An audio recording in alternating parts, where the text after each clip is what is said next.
What is up? Thank you for coming to my channel, Prison POV. Today we're going to be talking about the white boys, the Woods from LA. And when I say the Woods, that includes Skinheads too. Because I'm talking about the white boys around the yard, the wood pile. And there's no separation between Woods and Skinheads when it comes to that regard. So the wood pile, the Woods from LA. And let me say this, I always give the white boys coming out of LA props. Just a little bit, tad bit more respect. Right off the top, just based on how vicious their county jail is, period, and how vicious their county jail is for white boys, or can be. Never been there, but I've heard the stories over and over. Before I get too far, what do you guys think about the Ben Askren and Jake Paul fight coming April 17th? I mean, I can't wait to see it, man. I think Ben's gonna rip him a new one. I cannot stand that Jake Paul dude for nothing. For some reason, it just gets on my nerves. My favorite show is Ridiculousness. Every morning, here's my program. I wake up about 4:30 in the morning, turn on MTV, Ridiculous is on every morning. Then they came out with the Deliciousness. It's that chick from Saved by the Bell, Ridiculous style show about food. For a minute, they came out with a show and Jake Paul was the host. And it was like a Ridiculous style. Nope, I could not, no way I was going to watch that one. And I guess no one did because they canceled after a couple episodes. Can't stand Jake Paul. I think Ben's going to rip him a new one. Let me know what you guys think. Chris, shout out to Chris, shot me some stickers, and Chris said, hey Splinter, I want to give you a shout out, brother, and thank you because I should have picked my favorite sticker out before I show these. Anyway, all these are cool.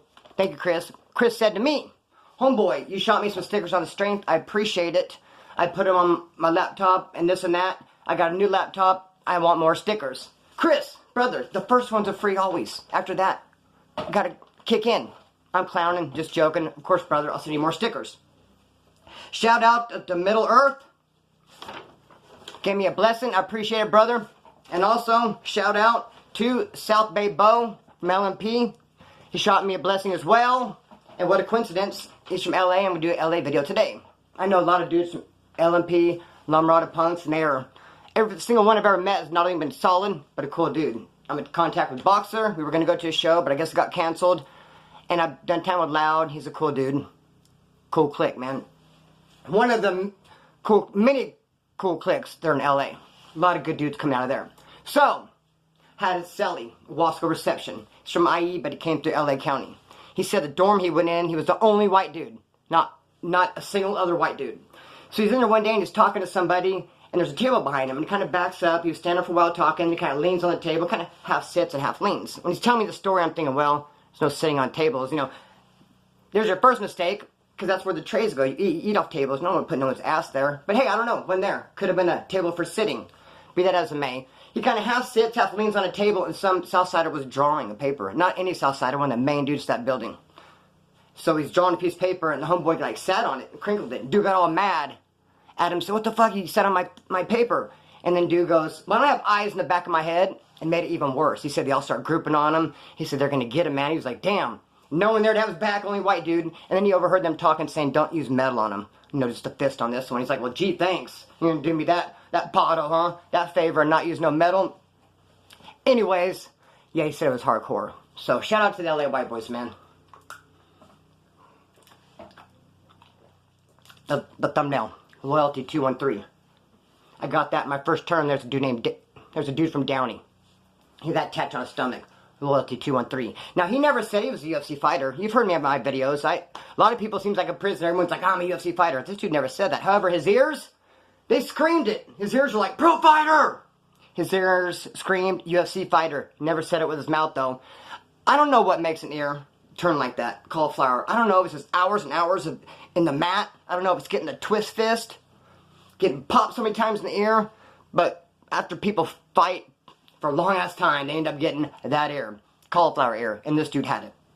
He's a rag, been in and out of the pen. He was cool, but it's crazy. In a good way and a bad way. It's kind of like, he was likable and then again he wasn't. So that was the first term. Never been in a pen before. Kind of slept by me. I would talk to him here and there. So I had borrowed a book off somebody.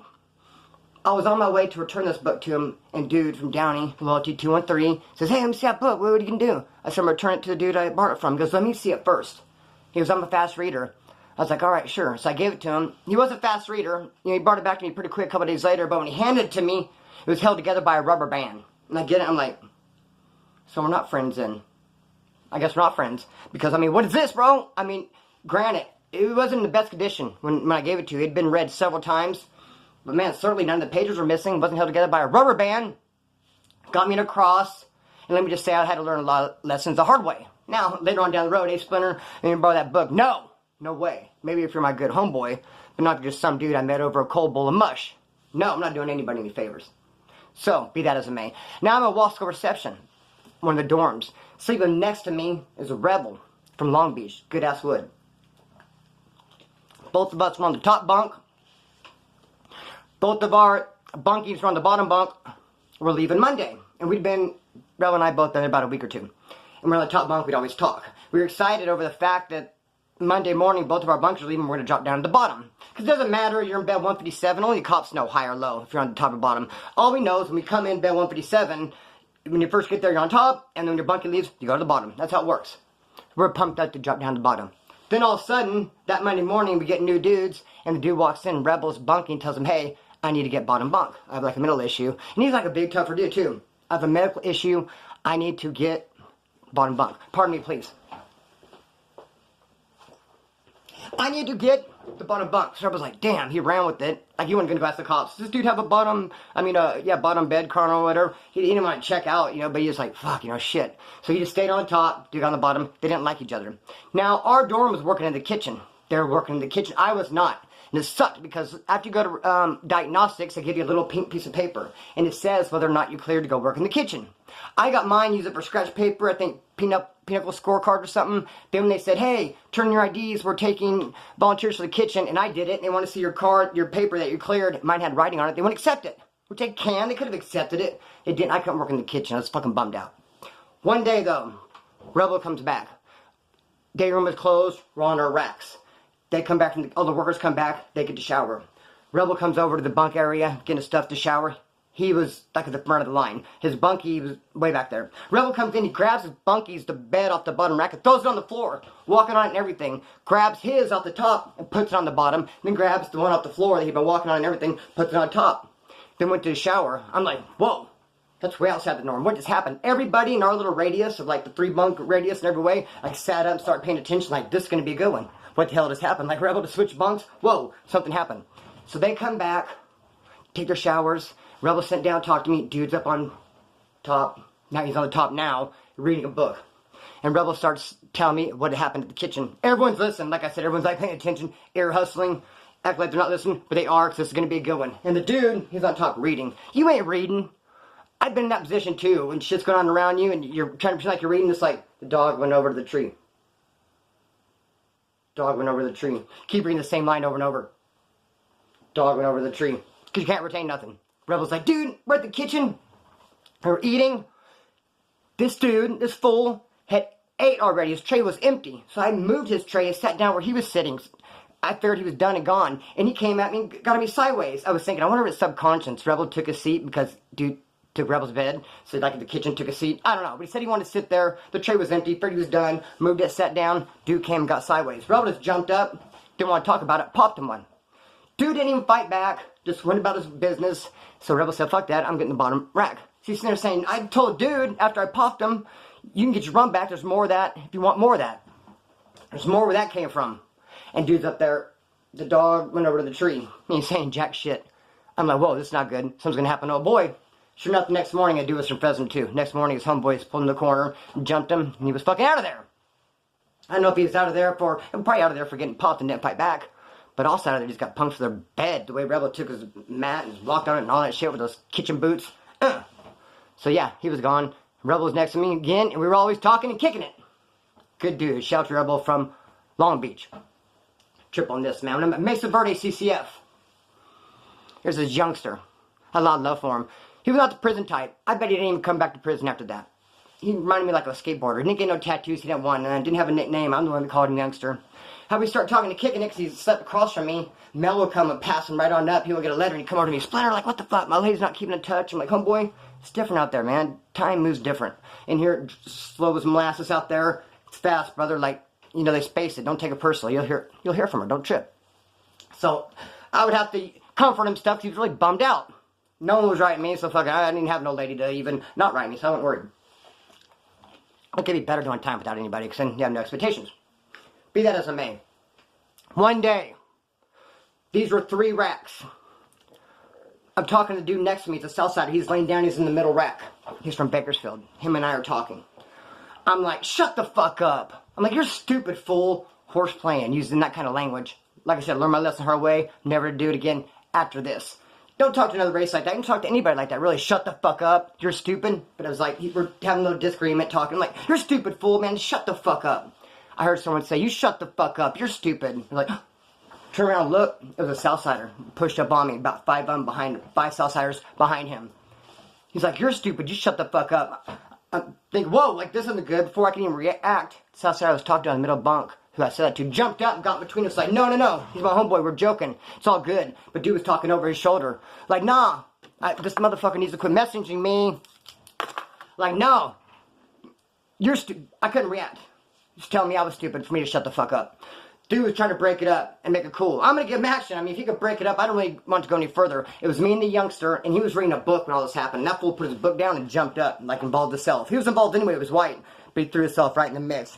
Man, made my heart swell with pride when he did that. He could have been. The dog went over to the tree. He got up, put himself in it. Dude's like trying to break it up. There's one other white dude from Ventura, an older dude, done a lot of time. He's all sleeved up. He kind of stood up too. So 3 whites against at least 15 Southsiders. Not a cop in sight. If we would have rocked right then, it would have rocked for a long ass time. And I was backed in the corner because the beds are up against the wall. So I was like this, backed in the corners, like 5 of them. We would have got stomped out. We would have got fucked off. And I didn't really want to kick this right off and put the youngster in jeopardy or the dudes. All 3 of us would have been fucking done with money. Through with money. Anyway, dude got it squashed. Somebody I was talking to was like, dude, we were joking. Dude gave me a dirty look, walked off. I was waiting for bitch fighting words to come out. If he would have said something, if he would have crossed the line, which he was close, his toe was on that line, but he didn't do anything where I felt like I had to fucking, okay, we're gonna do this, motherfucker. So like I said, dude squashed it, got to calm down. But youngster really showed me where his heart was at. And later on, Mesa Verde, it's like there's stairs. And you can take stairs down the yard. Later, dude tried to apologize to me. Just him and I in the staircase. He walked past me one day. He's like, hey, Wood, and I apologize for that. And I just went, psh, the fuck, you're gonna do all that shit in front of everybody, but apologize in secret? Fuck that, man. Apologize in there for everybody. So yeah, now I don't horseplay. I don't say, shut the fuck up, you're stupid. I don't say that to nobody. I learned my lesson the hard way. Another time, though, this kid out from IE. His name was, last name was Douglas. He had Douglas on his stomach. The youngster, San Fernando Valley, my homie in the dorm, we'll call him Douglas. You know Douglas? Hey, Douglas. Thought it was funny, it was cool. Douglas, he like laughed, oh, Douglas. Laughed, thought it was funny, but then the youngster kept calling it to him. Like I turned it sort of like a nickname.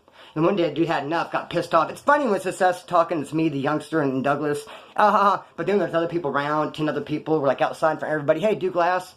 You know, it's a different story. It's like I was at work. This Pice I worked with would call me Christine sometimes. Christine. So just me and him. I went, hey, hand me that board, Christine. But then there's like 10 other people around. Christine, his name is Jesse. I go, okay, here you go, Jessica. Here you go, homegirl. And I really laid it on thick. Like, hey, motherfucker, you want to call me Christine? Let's do this shit. It's funny when it's me and you off to the side, but in front of 20 people, no. So Douglas got all pissed off and wanted to push up on the youngsters. They're getting ready to fight. I broke it up. Now, towards the end, Douglas really wanted to fight. Dude's like, man, I'm just tired of this shit. I go, dude, you don't want this fucking youngster, skinny little youngster, beat your ass in front of everybody, Bo. Kick back. I think the youngster would have won. He thought about that, like, yeah, this youngster might put tips all over him. Had a heart, little youngster from San Fernando Valley, none but that most love and respect for him. So, let me say this. Down at Skinhead, I think I've ever met, while doing CDC time, Speedy is from San Fernando Valley. Straight folio. Met him in 2000, and back in 2000 there were not a lot of skinheads. And I believe why, my theory is because still there's NLR around. NLR got slammed, like in the late 90s, 97, they got put on the shoe. And so when the people came in the pen, the woods, white boys, they want to be crazy, they want to click up with something, they want to be all active, kick up dust, they didn't hook up with NLR. When those fools got slammed, you can't really hook up with them, so now we've got to come up with something else, boom, skinhead. Now if you're a knucklehead and you want to come in, you want to kick up dust, you want to be more than just your active white boy, be a soldier, skinhead. So skinhead explosion in like around 2005 or so, I'd say, in my opinion. But in 2000, Speedy in San Fernando Valley, I met him, this fool was off the hook. He just come in, take control, have everybody working out. Went to business, man. Calling out people from other buildings, shooting kites, trying to take the whole yard and control it all. I was like, damn. This is full blast. Full blast. I want to say high power and blast. So blast and power came out. high power, full blast. And it seems like I always see him too. Like I come in violation, hey Speedy, what's up, homeboy? I get out and come back a year or so later, hey, what's up, fool? And I'll always be seeing him at Wasco. I believe LA, they do their violations at Chino and they do their terms at Wasco or Delano. It's another skinhead, got a lot of respect for, Grumpy. Now, when I was at Soledad, the second time, we had that big riot with the Norteños. On A Yard, white boy got killed by Norteño in the cell, so then the dorm kicked off, Fremont dorm. Then over here on B Yard, Toro dorm kicked off, and we're slammed. The guys who had the keys, according to the cops, the MAC reps, be like Jay Bird, Bakersfield, and this dude Billy Kid from IE. They're calling them out, they're calling other Norteños out, and they're having meetings. This is after being locked down for about 6 months or so, having it squashed. They're talking it down. They want everything to be cool. And son of a bitch, I think. Hang on. This video might die. What does it say? System update. Oh, system update. I thought it was saying you're running low on power. This motherfucker better not die. My phone's gonna give me fucking problems. I'm gonna get a new one soon. Anyway, the cops, as far as they were concerned, they had Billy the Kid and Jay Bird. They're taking the MAC reps. They're having meetings with the Norteños. They wanted to squash. They didn't want no more problems. We've been on lockdown for 6 months. They wanted us to come off. However, skinheads in the hole shooting kites to the yard. To white boys saying, no, kick it off. Kick it off. We want it kicked off. In fact, we want... I can say this now, it don't matter because he'll end up piecing up, so fuck him. We want Jaybird got, because he's trying to be peaceful. Anyone who says peace, get that motherfucker out of there, we want it kicked off. Problem is, every time they shoot a kite to a white boy, that white boy get rolled up. He's in the hole now. So the skinhead's back there. I don't know, I know what click, I'm not going to say what click they're from. Shoot another kite to another white boy. Kick it off, no peace. Get rid of the people who want peace. So then he'd start plotting. He'd get moved out of there, cops roll him up. That happened like 4 or 5 times. Then finally, Grumpy. His couple cells next to me. He's a skinhead from, I believe I want to say SGV. LA though. Solid dude. Good dude. Then hey, I'm hearing from the hole. He wants to kick it off. He wants to put something together. Start trying to put something together. And he's like, now Splinter, if they snatch me up, take me to the hole, I'm going to get at you from the hole. I'm thinking, what? Getting me for what? Like, okay, Splinter, now you have the keys, now put something together. Like, whoa. That's not really my cup of tea. I'm not the... get the yard together and get us, hey, let's go boys, and, you know, get kites. I'm more like a soldier, frontline soldier. Like, I'll put in work and get busy, but as far as getting the yard together, and that's not really my cup of tea. Having the keys, especially in a time like this, war with Norteños, and this is, like, a little bit too much for me, especially all the solid white dudes already gone. That's why they want something like me who's never had the keys at level 3 or like that to get it, to have it in a situation like this, because I'm running out of people. So I was like, damn. But, yeah, they end up snatching Grumpy. I'm waiting for that kite. Kites will come to, hey Splinter, kite come to the door like, fuck, it's from Grumpy saying, Splinter, you got the yard, we want to hear from you in a week, we want a roll call, we want, you know, tell us what weapon stock you got, blah, blah, blah, blah, does kind of shit, like, whoa, psh. Not, anyways, I would have done it if I'd had to, but like I said, I'm more soldier, frontline soldier type shit, but never did get that kite. The kite I did get was to go to Arizona, and that's what I did, in the midst of a big, like, dope debt too, that wasn't my fault. Anyway, I guess we could talk about that later. I think I already talked about it though, but I can talk about it from another angle. So what do you guys think about that fight? Ben and Jake. Nothing but the utmost respect for the LA woodpile. I'm going to cut the string on this and let it fly. Peace.